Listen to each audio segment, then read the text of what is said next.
350 million years, they've answered to the call of the moon.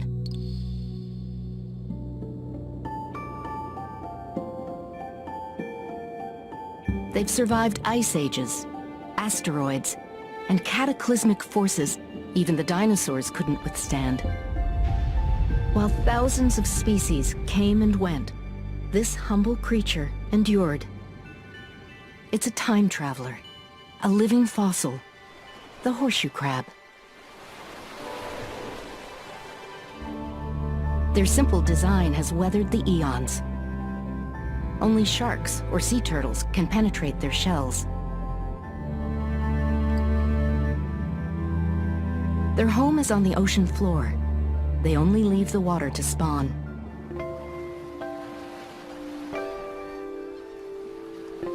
After millions of years of evolution, most of the world's horseshoe crabs are found smack in the middle of the eastern seaboard. When they're overturned, it seems a miracle they've survived at all. But they have an important tool. Their tail might look like a weapon, but it's harmless. They use it to steer and to flip themselves right side up. They're more closely related to spiders and scorpions than they are to crabs. And like their relatives, they shed their shells in order to grow, casting off as many as 17 in a lifetime. 10 eyes key them to the light and the cycles of the moon. They even have receptors on their tails. Their ancient design has changed the course of modern science. Studies of their vision have led to Nobel Prizes, and their blue blood plays a vital role in human health. There's hardly a person alive who doesn't owe thanks to the horseshoe crab. Humans have also discovered that crabs can be useful as bait. While no one was counting, millions were harvested in the 90s. Oddly enough, it was a small bird that sounded the alarm. The bird is rather remarkable in its own right. Each year, it makes one of the longest migrations on Earth. But without the horseshoe crab, its incredible journey might soon come to an end. Theirs is a story of connected lives and a fragile synchronicity that's coming undone. It's a tale that reaches all the way from the Arctic to the tip of South America. These are the wintering grounds for the little red knot. Tierra del Fuego is a land of extremes. The wind can scour the landscape at 80 miles an hour. For 3 months each year, a special population of red knot, called rufa, makes this their home. They're about the size of a robin, and they weigh less than an apple. Here in Chile, they survive on tiny mussels, which they eat whole. They spend much of their days feeding. They need the calories, because they're in the process of molting new flight feathers for their extraordinary migration.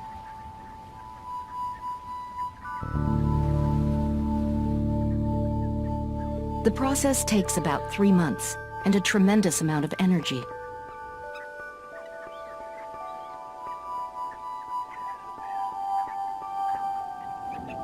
On this exposed landscape, small birds are easy prey.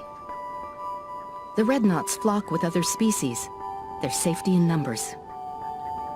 With one eye almost always open, someone's bound to spot the falcon or the fox.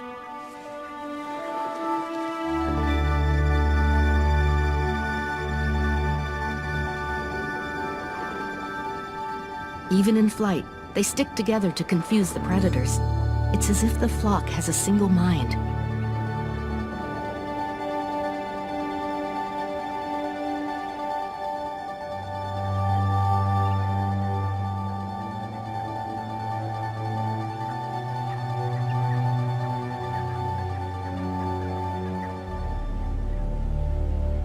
But recently, the red knot has fallen prey to something far more menacing than a fox. The population has started to crash. For over 2 decades, Guy Morrison has been conducting aerial counts. He's witnessed one of the most rapid declines of birds ever recorded. In the last 5 years, red knot numbers have dropped by nearly 70%. It happened quickly, catching biologists off guard. Today, the aerial counts are coordinated with ground surveys below. But searching for small birds in this landscape is like looking for a needle in a haystack. Biologist Larry Niles has led the ground surveys for the past 7 years. The scientists time their expeditions with the moon. When the tides are highest is when they return to this spot each year, because that's when the birds are easiest to catch. Larry and his wife, Amanda Dye, from New Jersey Fish and Wildlife, are part of a 6-member team here to collect data on red knots. Based on the aerial survey, they've decided to set up a mist net on the flats. We have great difficulty catching birds in Bahia Lomas. That long intertidal flat makes the tide unpredictable. The water just rushes in incredibly fast. The tide here is scary. If you make a bad choice, you could end up getting stuck, and this is so remote. I don't know what would happen to you. It kind of gives you a view into the world of the red knot. Constant wind blowing at 30, 40 knots, cold at night, rain, and this is summer. The birds are becoming more vulnerable as their numbers drop. One single disaster, a hurricane or an oil spill, could wipe out the entire population. Even here, the potential for extinction is a growing reality.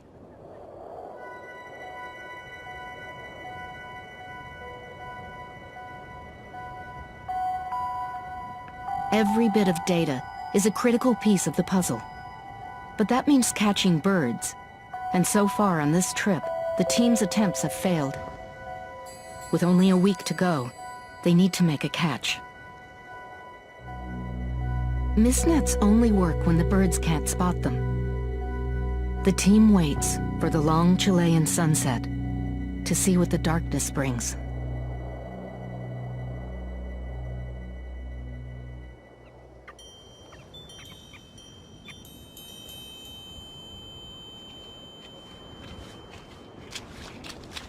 The night's catch is excellent. They net over 100 red knots.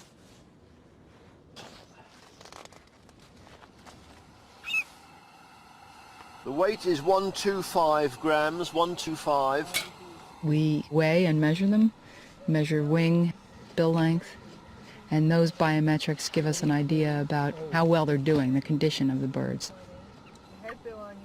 Our banding work involves individually marking these birds with a little tab of plastic that sticks off the upper leg and it has letters on it. From that, we can recite those individuals and get an understanding of their survival. Colors correspond to the country where they've been tagged. Red for Chile, white for the Arctic, green for the US. This is an old Delaware Bay bird. Armed with data, the team hopes to strengthen international protection. Without it, experts fear this little bird could be extinct in less than 5 years.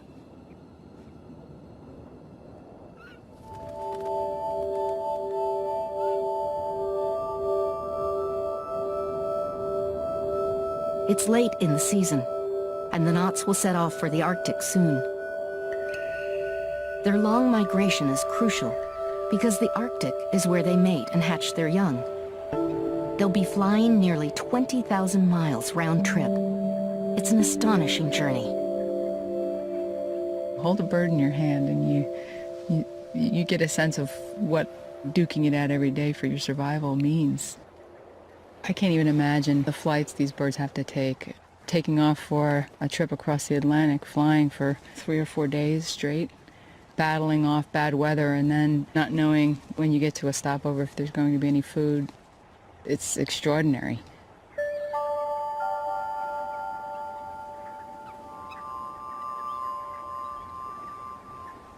It's now February, and the knots have a last chance to fatten up. They've molted new flight feathers, which need to be carefully preened for their long migration. And then, one day, when the wind is right, a flock lifts off, as if by magic, and begins the first leg of its long journey north.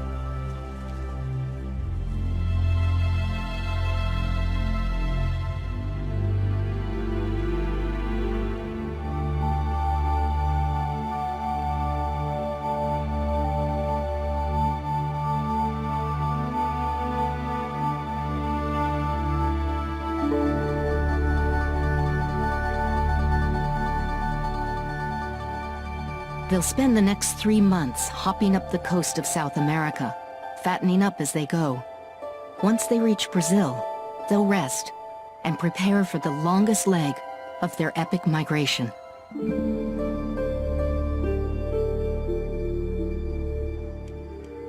4,000 miles north, the spring moons are calling an ancient creature from its wintering grounds. As the waters warm and tides grow high, horseshoe crabs leave the ocean floor and make their way to the shores and estuaries of the Atlantic coast. Here in the sheltered waters of South Carolina, they suddenly emerge by the thousands in a spawning ritual they've performed for hundreds of millions of years. On the highest tides, they drag themselves to shore to lay their eggs. Crabs don't mature till they're 9 or 10. By then they've molted for the last time, and their permanent shells can host an ecosystem of hitchhikers. Horseshoe crabs are safest on the ocean floor, but the only way to carry on the species is to take a risk. We say the ones that see us coming and turn and take off to the water.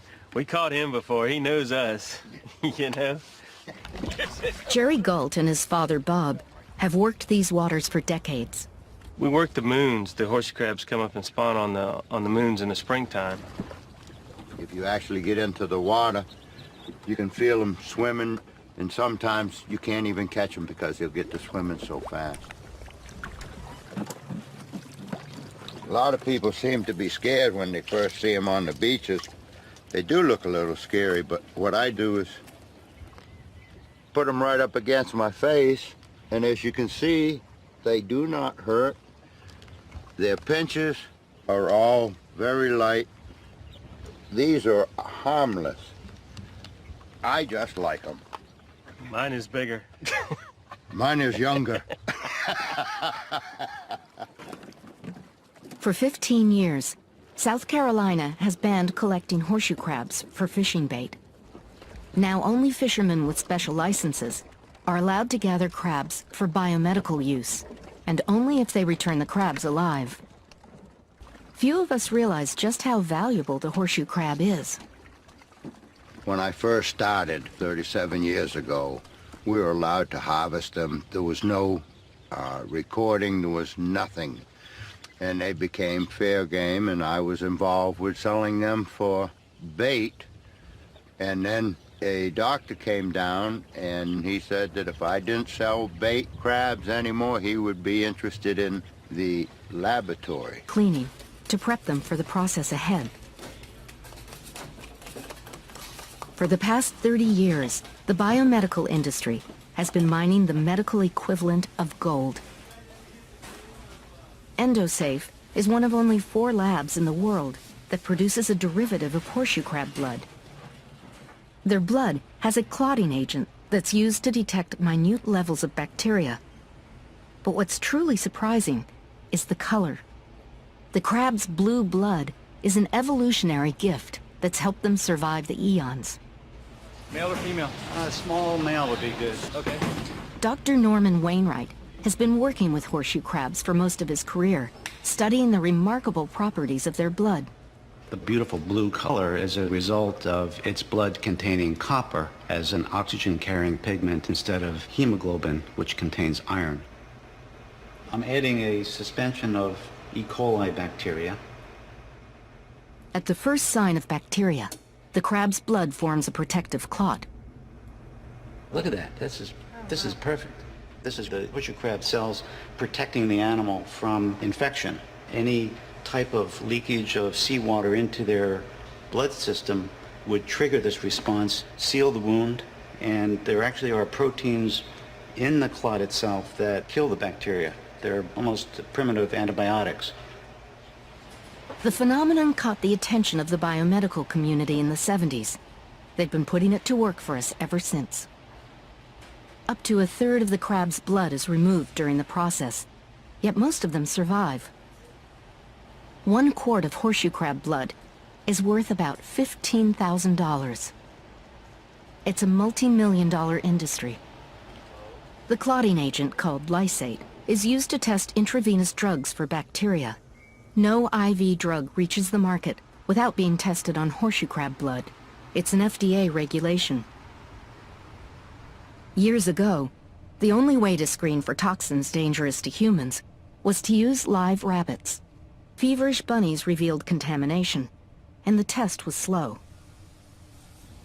Horseshoe crab blood takes an hour tops, and most of the crabs survive the process.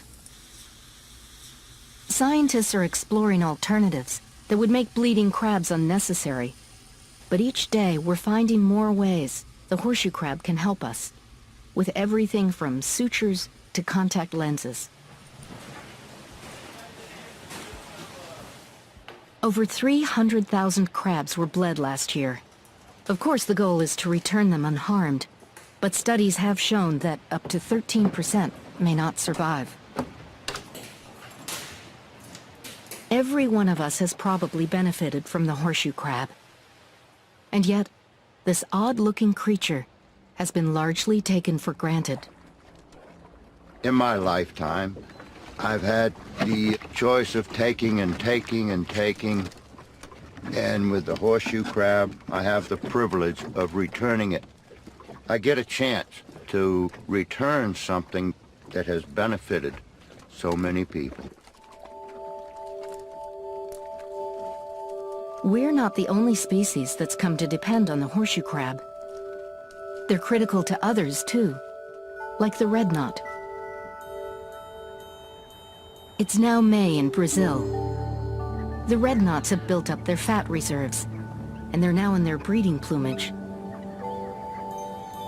They're ready to begin the longest leg of their epic journey. They'll fly for as many as 4 days and nights without stopping, mostly over open ocean.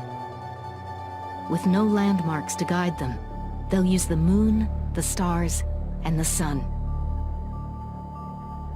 Their departure is mysteriously synchronized with an annual event 4,000 miles north. Here on the Delaware Bay, the waters have warmed, and the world's largest population of horseshoe crabs is beginning to spawn. It's here that the red knot has always found the fuel for their journey to the Arctic, and the horseshoe crab has always provided that fuel in the form of eggs. The spawning season is an annual feast.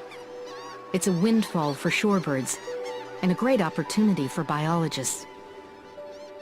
Migrating flocks have just begun to arrive. If the red knots are on schedule, they should be here soon.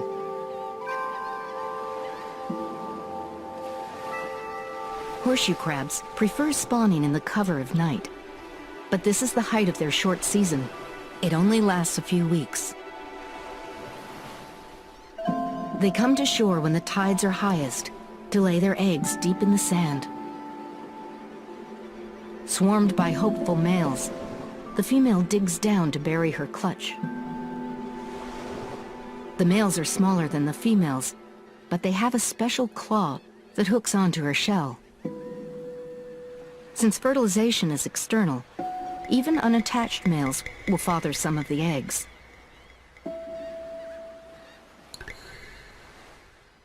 When her clutch is finally laid, the female breaks through the sand.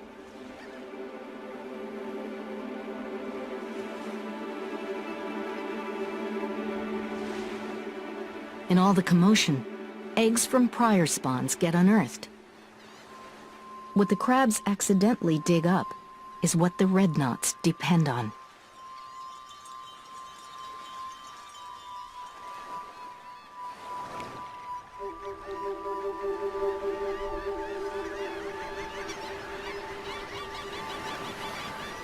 As the tide recedes and the crabs retreat, a flock of red knots appears in the sky.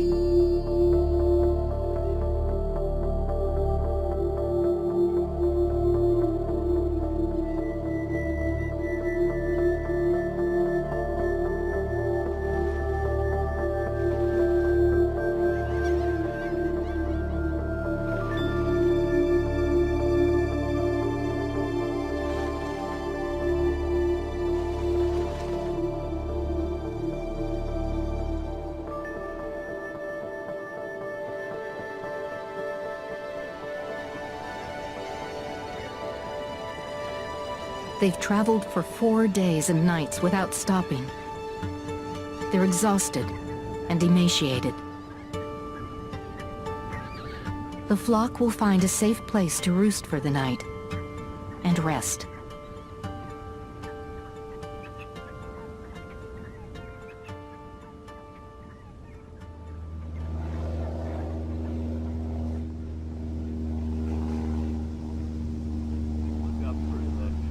From all over the world, biologists have come to count shorebirds on the Delaware Bay. The spring migration offers a rare opportunity to assess populations. Many species of shorebirds are in decline, but the red knots that winter in South America are by far the most serious. No one knows how many will make it to the bay this year.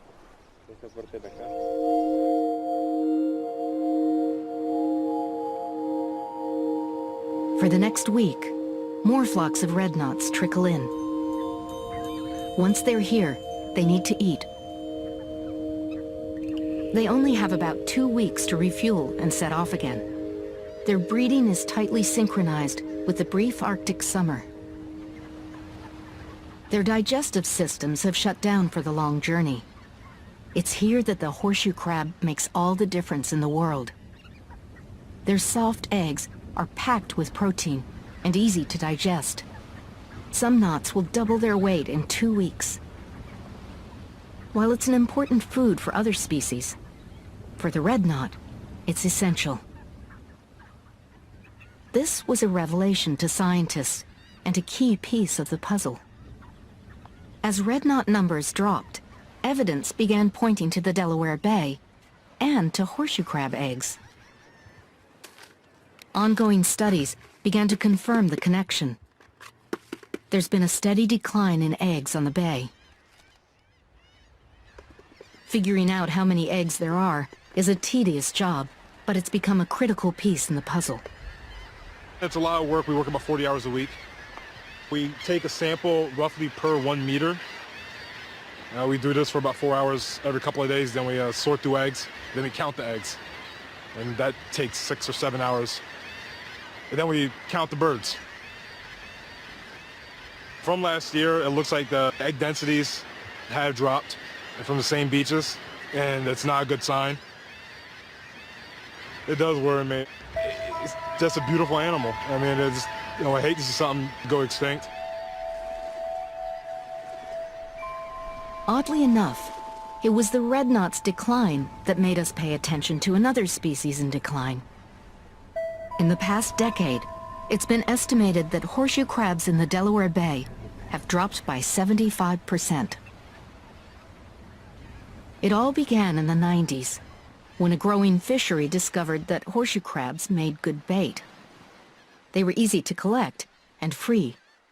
With no regulations, anyone could scoop crabs right off the beach.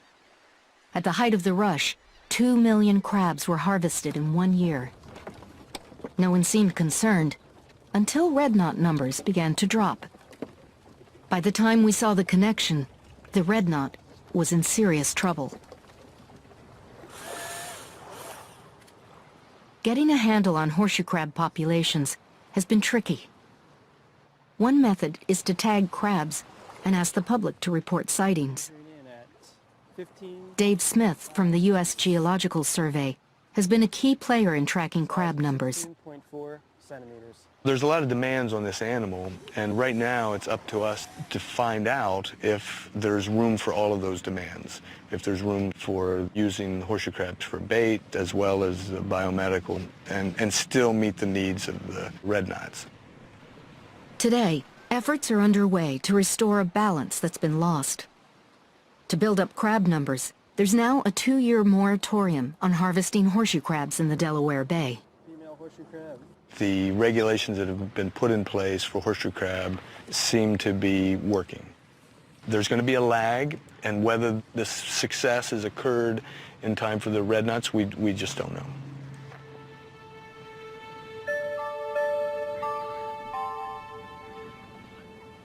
A recovery of crabs in the bay will take time. Horseshoe crabs don't mature till they're 9 or 10. That's nearly a decade before the next generation is ready to spawn. In the short season, females lay over 80,000 eggs. Out of 80,000, only 10 might survive to adulthood. The odds might seem low, but it's been a successful breeding strategy for eons. Protected beneath the sand, the eggs are nurtured by the warmth of the sun and the moisture from the tides.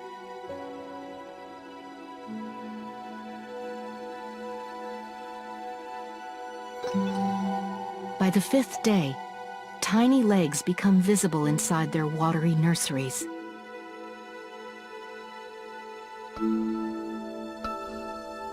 The next day, they'll molt for the first time. They'll shed their shells 4 times while still inside the egg. But their tails won't grow until after they've hatched.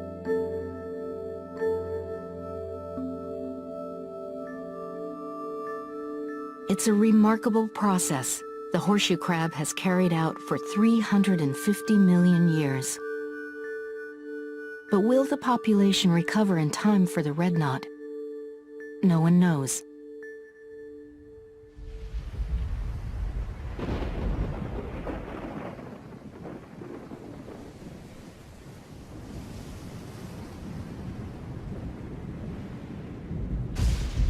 A few days after the first red knots arrive, a storm moves in.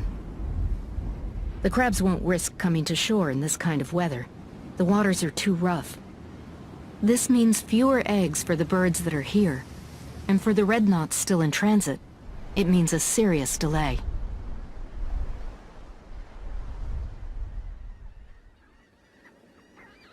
Once the storm has cleared, the birds need to make up for lost time. Same goes for the scientists.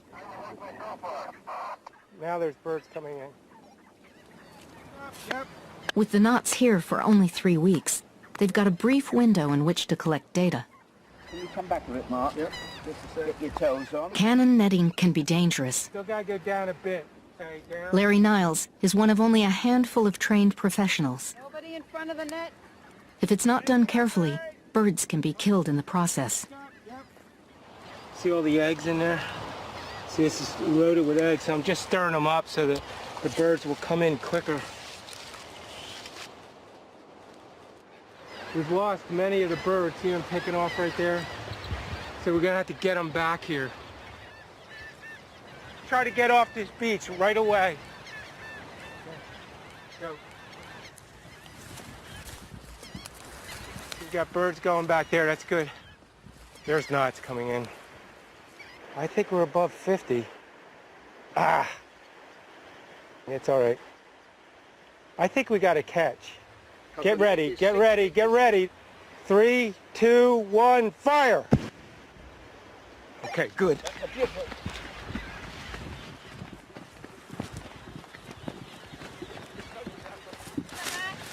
We got a good catch. Oops, we got a big... Whoa, there's a hole in the net. Hold that net up. Hold it up like this. Okay, we're good. Everybody, no stepping on the net or the covering material.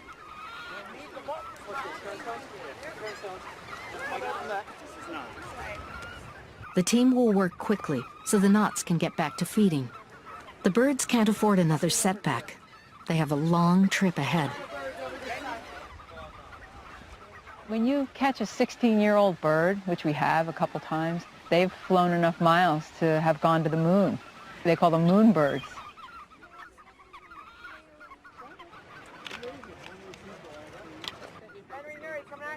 The plight of the red knot has drawn experts from as far away as Australia, England, and South America. Not one of them has seen such a rapid decline in shorebirds. The red knots from Chile pass through at least 6 countries during their journey. Only an international effort will give them the protection they need. Okay, it's 1172. 35.4. Wow, 112. This one is 112. Wow. Look, see how he's sleeping? You know, you can just see he's real tired. The whole group of birds that we caught that just came in from probably South America. Yeah, he's real thin, poor guy. This adverse wind stopped birds from getting here until the 24th. 24th is not enough time. If they don't have a lot of eggs in a bunch of places where they can quickly build up weight, then those late arrivals are going to be in trouble. And that could be the case this year. Look at the difference. Can you see the difference between these birds? This bird is 184. This bird is 114. 112. So this bird is ready to go to the Arctic. He's already reached his critical weight. He's got fat on every part of his body, on his back, on his behind, in his chest. And he's very likely to have changed his system, so now he's ready for flight. So he's built up his pectoral muscles, he's built up his heart, and he's reduced the size of his intestine and his liver and what organs you need for digestion. This bird, he just arrived from South America somewhere, and to get here, he didn't have enough fat, so he burned off muscle. You can feel his breastbone is real bare. You can see how he's real weak. Like, this bird needs to start fattening up fast. This bird is fully ready to go. Beautiful bird. Wow, that is a fat bird. When I hold a bird like this, it gives me hope that things are improving on the bay.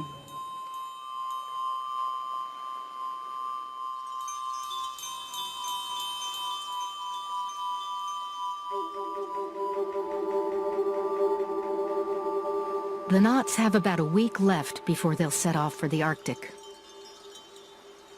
While they feed on the eggs that have been unearthed, the next generation of crabs is taking shape.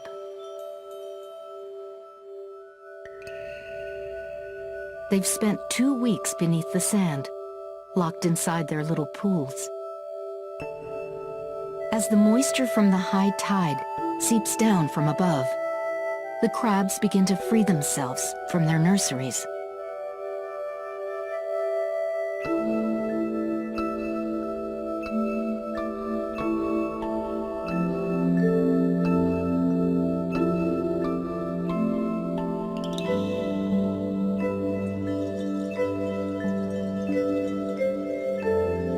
They're not much bigger than a grain of sand, and their tails are hardly visible.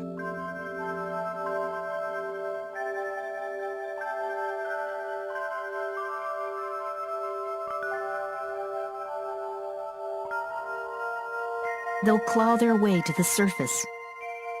Here, the waves will carry them to open water.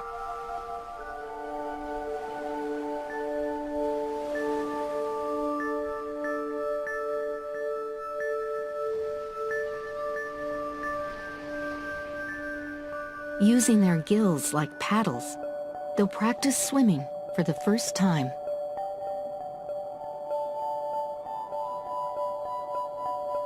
They've survived the first phase of life, but now many will fall prey to fish that depend on them for their own survival. The hatchlings that reach adulthood are now more important than ever. All around the bay, there's growing concern for the horseshoe crab. During each spawning season, a squadron of volunteers walks the shoreline, counting crabs. 1 female and 5 males. We're out here 7 o'clock, midnight, bugs, rain, shine. We're one of a lot of volunteers that are up and down the coasts of New Jersey, Delaware, Maryland. 1, 2. Dropping a grid every 20 meters keeps the counts consistent. She's like 3. 3. Jeez. Wow. Wow, that guy took a hit from a dredge. It's incredible that an animal like this can take such a vicious hit going right through its carapace. Its brain is right there. There are nerves coming all around here. It's a testament to the crab's remarkable power to heal. But horseshoe crabs have been no match for the fishing industry. Wow, she's really old. That's amazing. Wow. This is really exciting to see a female this big because the fishermen prefer larger females because they're better for bait. But now, since the moratorium, it's great to see a big female because they're allowed to breed.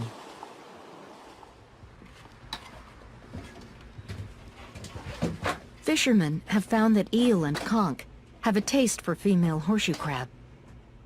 The moratorium has been deeply contentious. Because of the uncontrolled harvest in the 90s, Delaware Bay fishermen like Buck Farrell are now in a tight spot. I'm a waterman. That's what I do for a living, and I work on the water, catching eels. And it's probably been over 10 years now that I've been doing it. There's just something in a female crab that turns these eels on. Farrell will sell some of his eels as bait for fishing. The rest will go to the international market for foods like sushi. That's female crab, yeah. All them eggs and stuff, everything in there be just completely cleaned out when they're in here thick like that. You don't have that, you're not catching eels. I'm not anyway. Horseshoe crabs, can't pick these up now. 2-year moratorium on them for the red knots, because we're protecting the red knots. Well, I got bird feeders and stuff. I feed the birds and stuff, yeah. Yeah, I don't see nothing against the red knots or any of the other ones, you know what I mean? If it's a species that's in trouble, you gotta do what you can to help it. But I still think the way they went about doing it was just not fair to the watermen. Just a lot of things against you trying to make a living, that's for sure. With the moratorium in place, fishermen on the bay have had to get their crabs from somewhere else. Now there's concern about crab populations in other states. Bought some crabs off a guy out of New York, and they were $2.50 a crab. To try and save some, we took these crabs and we started quartering them to see, you know, but your catch falls off somewhat too. It looks like a problem that's not going away, unless someone can find an alternative that tastes like horseshoe crab. I thought it'd be a lot easier to make an artificial bait for the birds and just put on the beach if it need protein. Be easier than trying to make an artificial bait for this. It'd be great if they do, but we'll see what happens.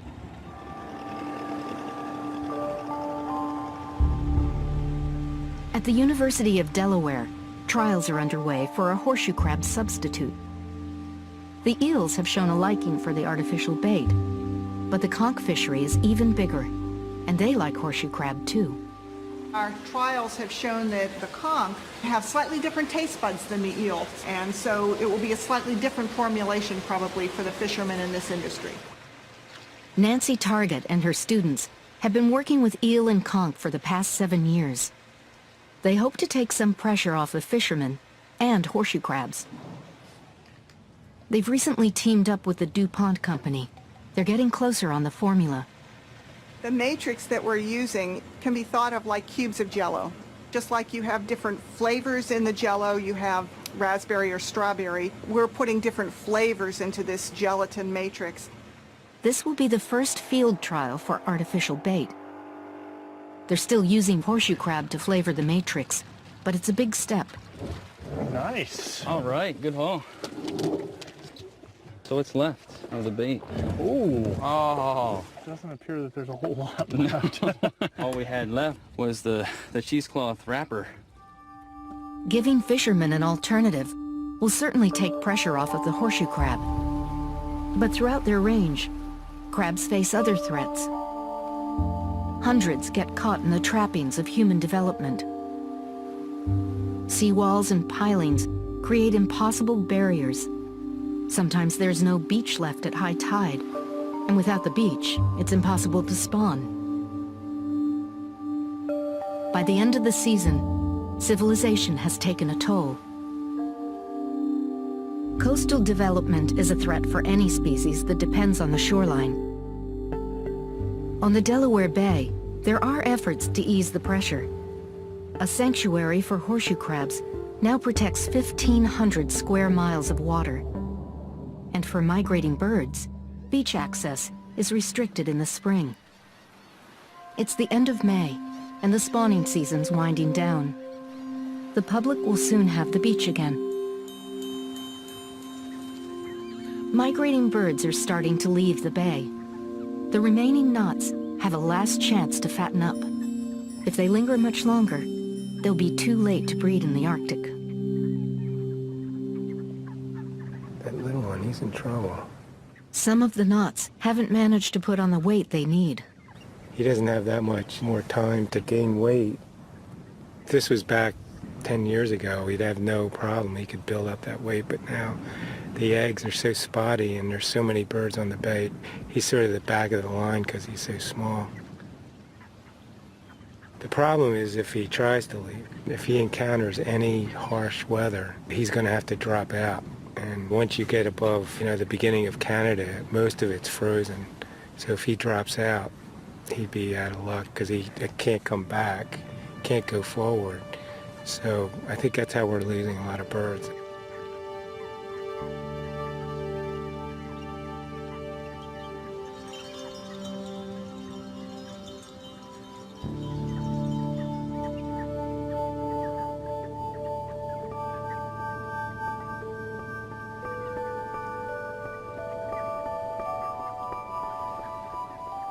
It's now the 2nd of June, and the knots are nervous. They've been flocking and swarming all day.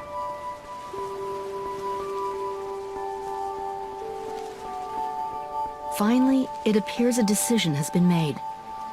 The winds are favorable, and a full moon will light their way.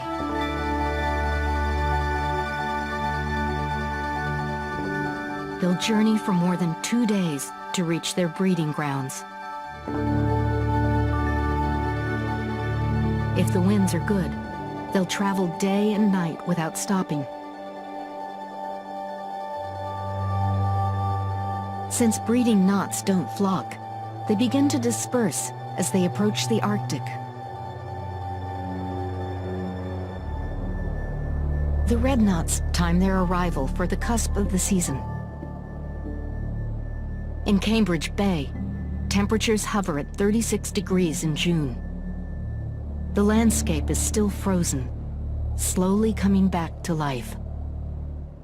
For the first week or so, the birds will survive on what's left of their fat reserves, a gift of life from the horseshoe crab.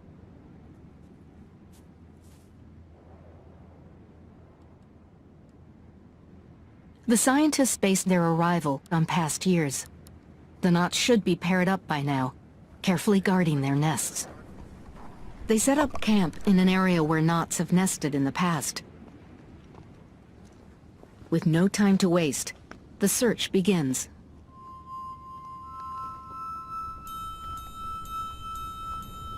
The knot's breeding plumage is wonderfully camouflaged in the Arctic.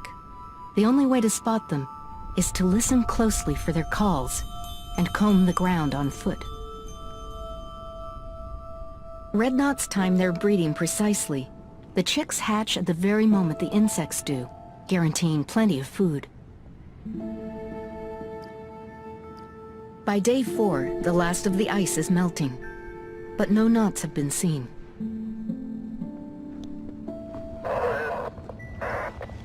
We think if there wasn't much snow here, maybe they are down in that lower area where we saw the ATV.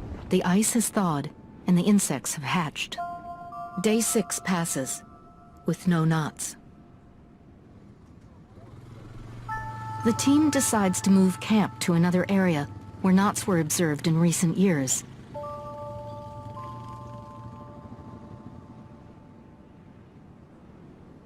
still no knots. Maybe there were only a couple of pairs, if that. But there's been no red knots singing. There's been no territorial display, no courtship flight, absolutely nothing. I haven't heard a peep out of one red knot anywhere we searched. No one knows yet how global warming might affect the red knot. With precise timing so critical to their survival, climate change could be lethal. We're getting in touch with what this decline really means. You lose 80,000 birds out of a population of 90,000. It just sounds like a bunch of numbers. But you come up here and you can see what that feels like. At what point, when the numbers start to drop, do birds get here and they can't find other birds? A male comes back to a territory and there's no female.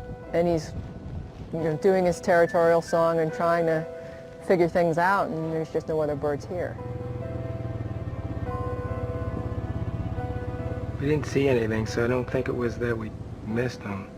I think it's because these knots have been lost here.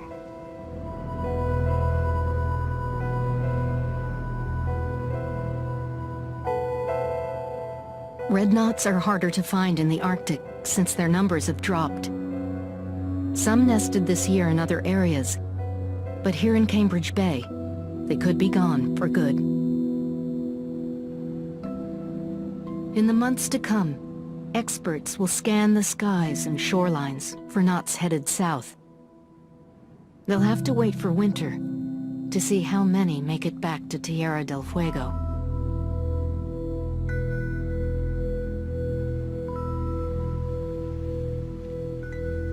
If you've ever held a bird or a small animal in your hand and you realize how really vulnerable they are,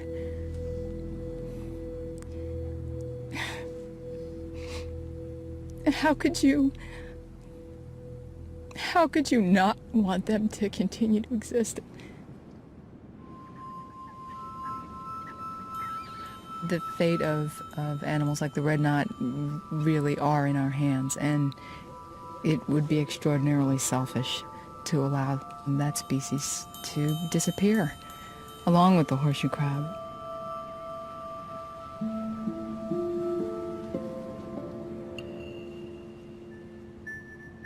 It's September now. In the bay, the hatchlings who've survived their first 3 months have miniature tails. They're still no bigger than a dime. They'll spend most of their time hiding from predators, burrowed beneath the ocean floor. In 9 years, the few that survive will fuel the red knot's long migration, if the red knot makes it. It's only a little bird, and a strange-looking creature called a horseshoe crab. But the implications might be profound. Their story will play out in the years to come. It may be too late for the red knot, but the next time a story like theirs begins to unfold, perhaps we'll write a different ending. In the meantime, if you look up some evening and the moon is full, think about an ancient creature stirring on the ocean floor, or a small bird flying through the night.